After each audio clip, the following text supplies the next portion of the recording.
zvanga zveirrigation. Saka takaenda tikaita assessment yedu tikatarisa zveshuwa takaona pombi yawakaisa it's about ndofunga 200 or 250 mils yakakurodeso kubva mukameni reservoir kacho akanaudza maseri ndofunga kakabva pakudzika kokudzosera mvura kumashure.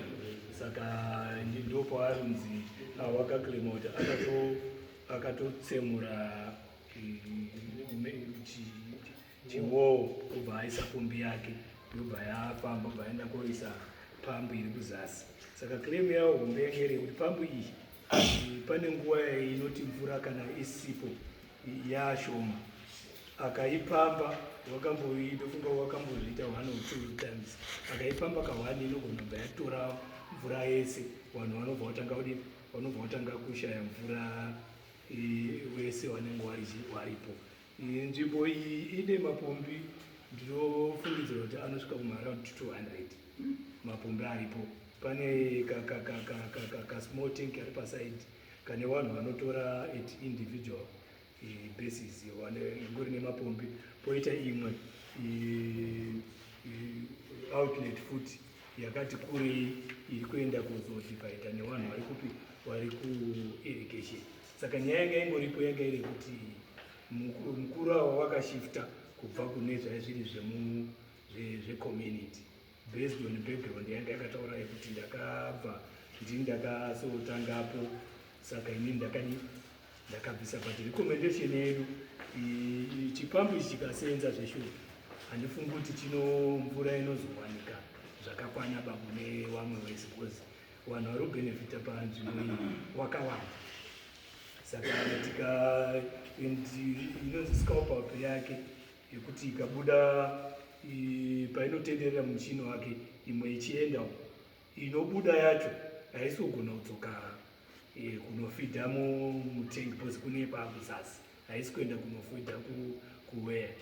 Saka zvitaura kuti mvura inenge yatodzika murwizi yatova wasted vanenge vada kusenzesa havachagona kusenzesa. Also you are saying issue iripo ndeyekuti tank iri kumusoro weya iri asi weya iri kuti iri kuzasi asi nyaya iripo ndeyekuti mvura kana yasenza akaisipinakoni iri kubva yaenda kurwizi haisi kudzoka inoti yaenda yake bosi kuzoenda anozoendesa ne50 mm yabva uku nearound 200 to 250 milliliters. Saka yabva yakadaro inodzika payakawanda yobva yasvika yospinwa yogena power yopinda 50 mm yakaenda kumunda kwake. The other imwe inobva yabuda ichidzoka murwizi but kwainodzokera murwizi kwakuzasi kwemabeneficiaries edu whole community. Sekarapanotora inoenderana neshedi ari kunzoma 50 inini handisiziva but maishu yanga iri yekuti wakataura nezvezinwa ofuchi ndatifukidzira kuti zinwa is a stakeholder yakasimba munyaya yacho and tatoda kuti otherwise zvine zvazvakatinakei kuti kana paina engineer kana kuti chiiwe zinwa ape some technical information inotaridza kuti inojustifya kuti kutora kwemurume wemvura kunoti vamwe wese mabeneficiaries anga achizogona kuwana mvura asina problem. Ende zvichibva zvaitika zviri practical vanhu vachitoona mvura iye achiona mvura because mvura mutemo wayo unenge uchizi it's a shared water thing. Saka kana chiri shared chinoda equitability paissue yekudistributwa kwayo. Saka ikazopedzisira yakuti iri kuwana munhu umwe vamwe vachishaya ndopanozongopedzisira pane conflict. Ndinodaira kuti vanhu ava havatori nadambudziko pane mukuru but dambudziko rari kukuti kana mvura yashota then the problem comes. Panochiita dambudziko kana mvura isichi esina padai kwakuti mvura inoramba ichingooneka inonzi yakazadzwa imomomo diversion pipe yake yaingosenza pasina ndekuti unenge uchipedza nenyama So it means that has to be revisited. Kuti kana this is a community thing, one, it takes precedence over the individual. And so it means that Zino has to revisit this project. You know, can only issue a permit to take this issue. And it's either that permit, you know, cancel you when this one permit is when run because if I remember well, Panamia Kato, each of which were cruel or Yakuti, Nakazuisa 10 ground. Do if I remember well, even the guys are 10 Guzasi, 10 Girois community, then our individual. Around Washington, then they taper from there. I think it's along those ways. Must be like I could remember well. I see. Do remember no matter what I eat and yay. Saka since to the Nyai Peputi source and is the same source. Irusha for the community is the same source, ye individual. But she still go equitable distribution. Saka what you are saying, they would nations are that one live for somebody. It's either one to change set up. You want to learn Brabuchi, Kumsoro, Kwechi, Kwe war. And one pane why. So, Kuseri where. Or one to learn a passive Parukuda Floreso. Then you to arrive to Zikapa Pambiao, you to eat a raining gaddy. This affect our position. So speed over. You know, you can take the community and don't buy any shit. Was them to do to spill over? I square some to come. Can they have to zika? I think check and tell me Miss Dino, what we area. Then one or two, one of us sister say, so that it is cheap. With some much of the good one, one of us children and black or 200. As in break, we have a much of the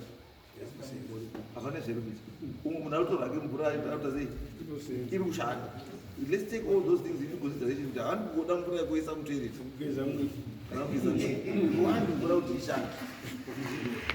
And Saratu is in like a way, the water is Mburai. Je me dis that you say that I cannot say it.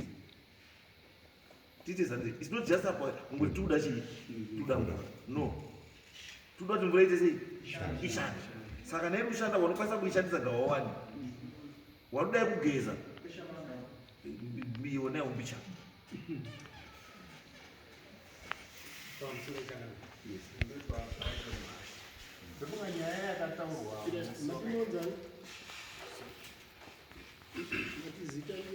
Brighton Marshall. Nyaya yakataurwa musi wayakabutwa ripoti kuno yanga isi nyaya yekuti toda kushaya mvura. Yakanzi murume uyu wapedza mvura murwizi akapedzera mamembazi 65 akaomesa bhinzi dzewangu ndo yakabuda paYouTube. Iyi yai nyaya yekuti kutaura nhasi. Nyaya chaichai ndekuti wakapedza mvura murwizi akaomesera vanhu bhinzi dzavo mamemba 65 ndo nyaya chaicho yakataurwa nezvo. Right. Those are the reason why we do my inspection in law and is to get the correct information. And then what? Change the one and the correct information.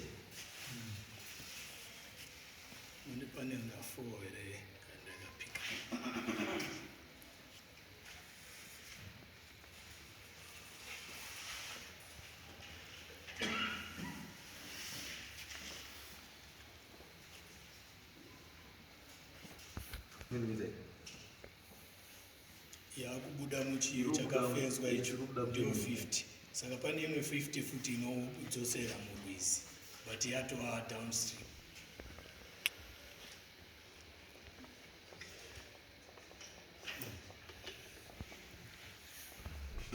Mamafex akanyepwa taanawo kuti bhinzi dzaoma because of this, zvakadai zvaoma because of this, manyepwa chokwadi dzadini tanacho. Saka takuda ndikuti according to what is there, takuda chinhu chinoshandika, a workable solution to the problem. Tikuti zinwa ingaiwoite revisit that thing, kana vari kukwanisa kuti waite kuti muite redesign movement yenye yemvura, muona kuti how can you recycle the water kuti shida inodzika kurwizi isadzike kupi idzoke kupi. I think that would be better solution. Iyi iripo ichipressure pamwe irampambo rampambo iyo I think inokwanisa kudzosa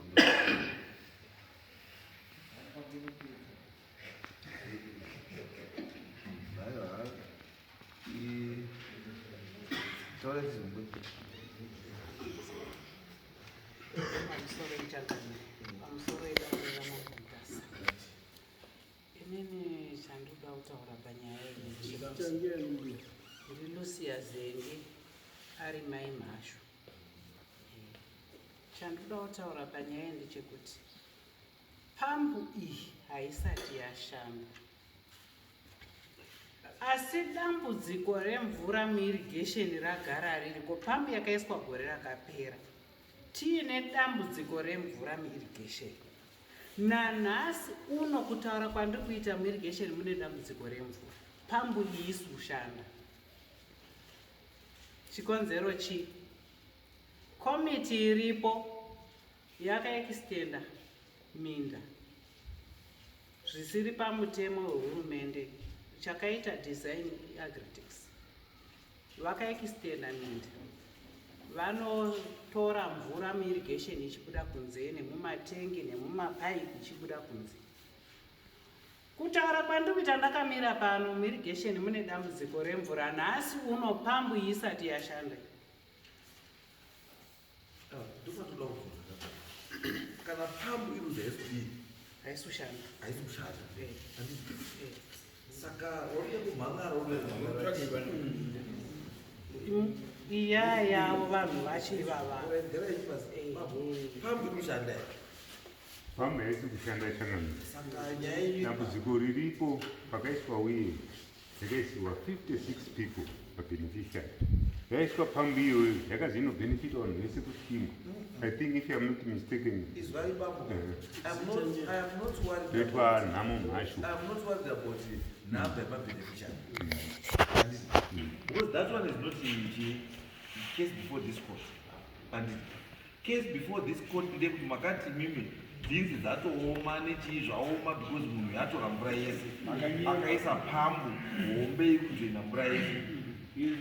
Ende imimi munotobvuma nemurombo yekuti pambu yaisi kushanda. Yakatomiswa according kwenhiri because payakaiswa pambu toti munana October mvura yadzikira murwizi inenge yatodzika. Saka iyo wakadzikisa pambu yake ichitorera pasi yeirrigation yepamusoro, whereas rwizi rwadzikira mvura yake ndiyo yakumwaisisa china mvura. Ndati bambo at the moment and are we in agreement kuti pambu haisi kushanda? Ine zvaisi kushanda paizvo. Ndosaka kuti kana pambu isiri kushanda whether iri pamusoro kana kuti iri pasi hazvina effect because hapana movement yemvura. It only becomes an issue kana kuzi pambu mvura yashoma, pambu ikavhurwa mvura ikaita shoma mudhemu, obviously ari palowa chii Ndianona. ndianotora mvura. And that is not happening. Asi saka kana zvisi kuita saka mhosva yepambu ndei? Zii takatoti already avhura uye Let's not procrastinate.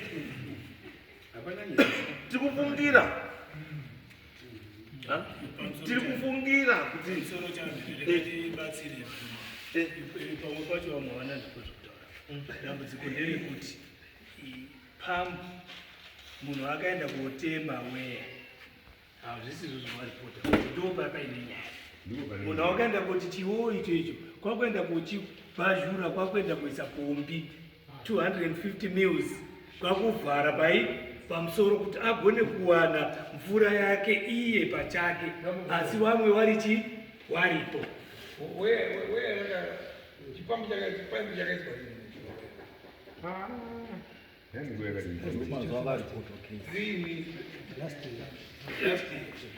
muchirondizera handinze kusuka unozotaka pasenze paweka inde kakadzira wewe ngatize saka muruti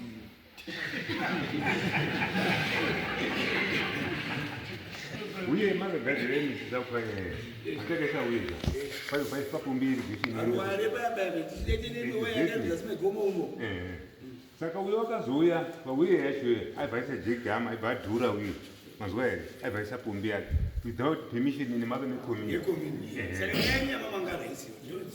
ndiyo nyaya yedu chaiyayarindekuti munhu akaisa akainclude paproject haana kusika authority from the group kubva kugroup ndizvo noti zvamuri kunyepa zvokuti azvipambaike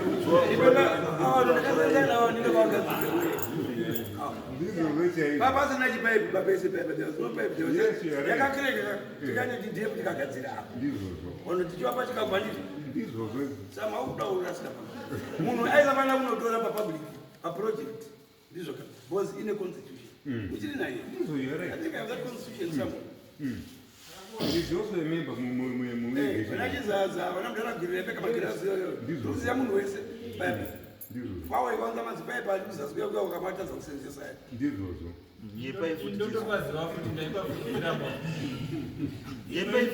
information ishuka ngekuti dare iri riri mameda atakatoita uyu neuyu ndimukomana uda ndikude saka ndiwo imwe kutodhumana uku zvimwe zvazvo zvinotonyadzisa pandiwo situation itori chi itori kuti mukomana munin'ina watori panapa watoita zvawatoita izvi titopedza nguva dzedu titoteerera nekudhumana kwavo but ndo situation imwe itoripa uyagarai pasi aiwa pamumataura uya hatichandipa zvese nyaya tatoizwa kudhara mungaswera muda kuti nyepera mese hamuzichitiro because vanhu vakadizaina chinhu zvacho uri panapa saka imi muchamuda kuti taurire ndichime aiwa tatoiramba yebhinzi tatoiramba yakutaura makaomesa bhinzi manyeukaukadakuti haisi nyaya mataura kuti mapedza nyaya ukati nyaya yevanhu haisi nyaya yemvura paipi yakangoita kuti makaenda kuisa paipi chinhu checommunity varuma vanototivhingidza pane zvinhu tu zvida kuadreswa ishu yepambe yemurume uyu koita ishu yataurwa ndimhayava yekuti irrigation water iri kuzoshota because of expansion yaitwa isiri pasite plan yanga agara iripo. I think sedare ndo zvinhu zvatinofanira kuti tikazogara pasi toenda tobatsirana nezinwas then we rectify zvinhu nearchitects torectifya zvinhu zviiri izvezvezvi tobva tameka shoti 156 havaone here mvura tagona kugadzirisa zvinhu zviiri izvezvezvi ndozvinokwanisa kuishayaka kana 156 mukatadza kutengawo pabwe wezvinokwanisa ukachiudiwa baipuresha ini uyu akangwana togwara chikudiwa baichi ipuresha handii saka imi muda kumirira kuti puresha iwe yega saka munokwanisa kungoishaya kuti mvura muri 56 iye achimboiwana because hadi arongera chiro semukomane munin'ina mari yekungoti semukomane munin'ina mukuita zvine musoro chiri kushandiswa iwo muchinja kuisa 75 kuti mese mukwanepa aiwa iyo taakuenda taakupinda mupolitisi dzevanhu dzemumisha hatinei nazvo chikuti vasawirirane vasasheye mvura hatizvizivi ende hatitode kuzviziva ende chati munin'ina aende kuosaidhana nevanhu nemaoutsider chii kurwisa wake iye ndiyo unoziva hatitoda kuti timozvizwiba isu chatodanga toda ngezvemvura kuti mvura isvike muchiwasi handiti chigara ipazidzisai makomana tatiti chatuma wakomana wemvura nezinwa neagritechs wouya woita redesign mamiriri akaita chimbai padhemu kana waona kuti is necessary kuti warijuse chii pipe andika the difference is the same anokwanisa kungoti 210 yanobva nayo ungoibvisa 210 iyo woisa 50 anditi yoyo the difference is the same because this one acts as a booster pump ndine kuaida chete kuwedzera chii pressure kuti isvike kwanoda kuti ite sei isvike ndinokwanisa kuenda kuisa mvura inini 50 mm kana 40 mm mudhemu makazara mvura. What matters is not the size of the pipe, but the volume of the water iri mureservoir. So that is what matters. Because chekutanga, there must be enough pressure. It is exerted. We should be exerted by the water iri mvura to force mvura kuti ipinde mupipe at a certain force. Andrew, saka ndokwaza kuti mvura yangu chipipe changu nyangu 25 mm ndoitsveta munozi mudhemu rakazara mvura, asi yotadza kudi kusvika. Why? Issue yepressure now, anditi, but ndoenda kukanda chififite changu andika, then along the way panonotanga gradient kuti sei kuti mbijana ndobva ndavhura ndobva ndaisa booster pump. And ndaisa booster pump, what happens? Mvura iyo booster pump ndiyo yakukwea mvura, ndawedzera suction power. Mvura yakusaka kadi yakawanda, throw ndawedzera shift, throw futi yepa mvura yakuzogopfira. Saka kwauti kuichisakwa uku ichikanda yosvika kwatoda kuti isvike. The reason why uchizoona iwe une masprinkler, iwe une 20 and asi masprinkler yako and umwe ane futi 20 asari asi mutola pasemu chii chasiyana. Umwe aenda kuti along the way uvhavhura uvaisa booster pump. Asi iwe ndikufunga kuti Jesu uchaunza mvura kudidza matimasi wosiya zvakadai. Pamwe pacho zvinoda kubatanidza Jesu, ruzivo nekungwara. Andizve saka handitongware ngati aiwa ndichadi ndaku yazinwa iri kuuya nevakomana totoona kuti zvakamira sei togadzira. Because chimwe chiripo kachandatozwa futi ndechekuti imi wacho mutotora futi mvura irikupinda muirrigation kuendesa umba dzei kuendesa kudzimba dzei asi kutengesa mvura kuirrigation ke makatobhadharwa mari vamwe wenyu kubhadharwa vana vamwe vanhu vari kuenda mapaipi along the way. Tatozvizwa. Guys, tauya paground.